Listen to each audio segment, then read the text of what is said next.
Hi, welcome to another video for Winter's Bloom. This one is another one in the series of how to be financially independent. And you'll have to excuse me, I'm going to refer to my notes every once in a while. So this one, just to give a little bit more context, is going to be based in the US because that's where I've spent most of my life. And also just a little bit of background. I'm currently living with my sister, and when I'm not living with my sister, I'm living with my dad and my brother. And if you want to learn more about what I mean when I say independent, please refer to our past video on what does independence mean anyway. But to start off, I wanted to talk a little bit about bank accounts, because bank accounts are very important. The bank account that I have is with a bank called Charles Schwab. And to be completely honest, I mostly have that bank account because it's the bank that my dad used, and he, from a very young age, he encouraged us to be saving money, and so he set up a bank account for me. The bank that we use, Charles Schwab, has a lot of benefits. One is that there are no ATM or foreign transaction fees, which is great, especially because I've spent a lot of time traveling in Europe, Africa, Asia, and that is definitely a bonus. Also, they make it really easy to have different bank accounts, and I'm sure many other banks have this. I'm just mostly familiar with them. But it's great because they make it super easy to set up and to have like an investment account, a retirement account, a savings account, a checking account, and you can easily transfer money between them, and it's all super easy to use on their online platform. They also have no monthly fee or a minimum balance requirement, which is great because, you know, if you, like, I've worked a lot of part-time jobs, full-time jobs, but it's all been paycheck, you know, like I get a paycheck every month. And so if you're not making a lot, it can be nice to not have a minimum requirement that you're supposed to have in your bank account. I also, just in terms of, you know, like when you are working and when you have a paycheck, what I like to do is every time I get my paycheck, I'll deposit it into my bank account, and right away I'll allocate, like I'll kind of separate out in my mind, or I'll write in a spreadsheet, and I'll allocate some automatically for savings. And I do have, well, I call it my retirement account, but it's really more like retirement or future planning account. So I'll put some into my savings, some into my retirement slash future planning account. And I will put some for my month-to-month expenses, so for paying my cell phone bill, for paying gas, and for any personal expenditure that I might have. I've also started making a practice of setting aside some, and this, to be completely honest, is usually much less, like it's not an even split, just to support those and like reinvest in some businesses or opportunities or, yeah, just organizations that I believe in and that I want to support. So I've been making a practice of doing that as well. So now I wanted to transition a little bit into cell phones. And I wanted to talk about cell phones because it's actually pretty cool. So when I was growing up, like when I was a teenager and stuff, mostly you had to get long-term plans, so like 12-month plans I think was the least amount you could get, and those were with big cell phone companies. And I actually didn't know, like, it wasn't like this, but when I went to the UK, they had a lot of pay-as-you-go plans or month-to-month plans, and now that's becoming increasingly popular in the US, and those are just like where you buy a SIM card and you can just top up every month. And it's actually really easy to have a really low cell phone bill now. You know, with the big companies beforehand, it was $40, $50, $60 a month for a plan.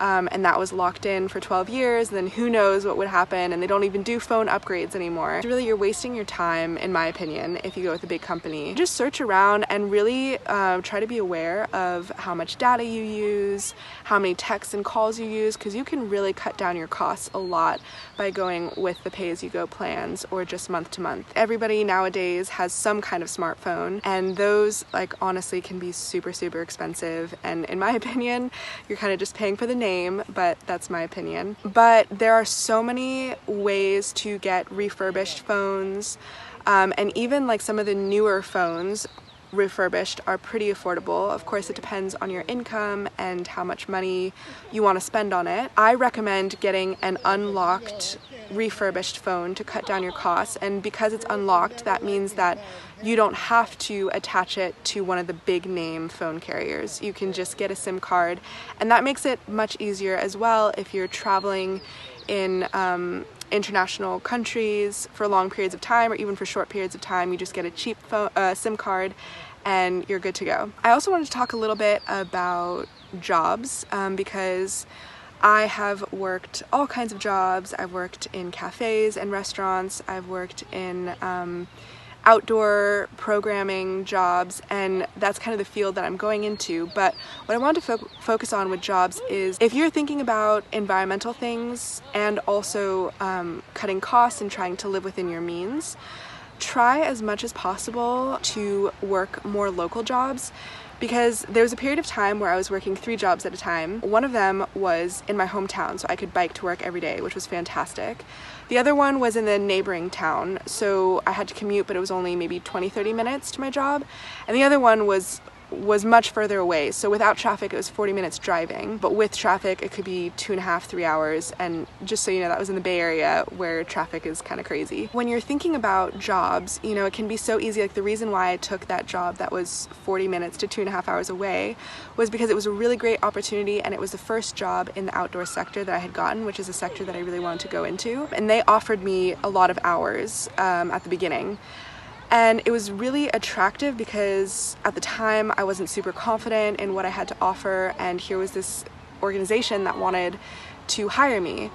But in the end, they didn't pay for my travel time, and gas ended up being super expensive, not to mention just the hours that I was in the car every day going to and from my job. When you're looking at a job, even though it might be really attractive to have a job, maybe it's higher pay even though it's further, maybe it's like a really great opportunity, and that's really up to you personally to decide what you want. For me, it didn't end up being worth it because I was paying so much for gas. So I just felt bad about driving to and from work every day and putting that carbon into the atmosphere. So I ended up sticking around more locally, and once I was able to make connections and put down roots in my local area, I was able to find another more local job where I was able to bike to as well, and it was in the outdoor sector. So I really do think that you kind of have to like weigh your options and decide what's best for you. That kind of goes along with the whole like interconnectedness, interrelatedness, trying to look at the big picture and see how everything fits in together. A few more tiny little tips that I wanted to add before I sign off is one of them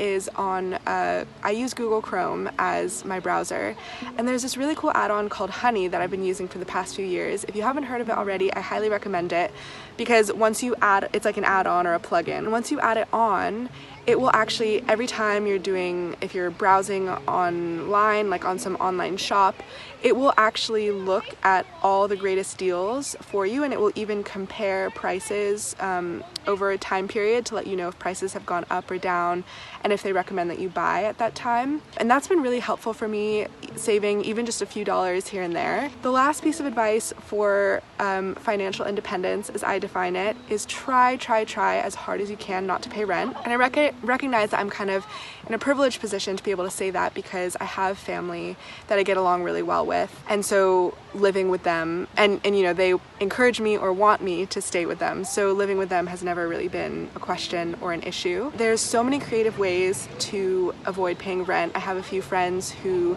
have refurbished vans and actually live in their van and live a more mobile lifestyle. I know that there's co-ops, which is still kind of paying rent, but then there's also, you know, work trade. There's so many different situations, so many creative ways to go about it. Of course, it depends on who you interact with, who your network is, the availability of these kinds of things in your area. But I just know from, you know, when I was doing my graduate degree, paying rent and just seeing that money coming out of my savings account every single month was very soul-sucking. And you know, if you're from the Bay Area like I am, or I'm sure you know there are other places like London, like Sofia, or New York, or any of the big cities, rent is really expensive. And where I'm at in my life right now, I'm just not super excited about giving half or more of my paycheck to rent. So those are my my few tidbits or suggestions, advice for how to be more financially independent in your 20s. Please reach out. Honestly, I'm always trying to learn more about this. And if you're in a similar situation as I am, or in a different situation, anything, yeah, please just comment. I'd love to get into a discussion with all of you. And yeah, check out our show notes. That's where you'll find everywhere where you can find us. We have a website, Facebook, Twitter, Instagram, and YouTube, obviously. Stay posted for all of our videos. I know Sophia has posted one about how to be more financially independent in the UK. So if you're a UK-based audience, check out her video. And with that, I will sign off. Have a beautiful day and speak soon. Bye!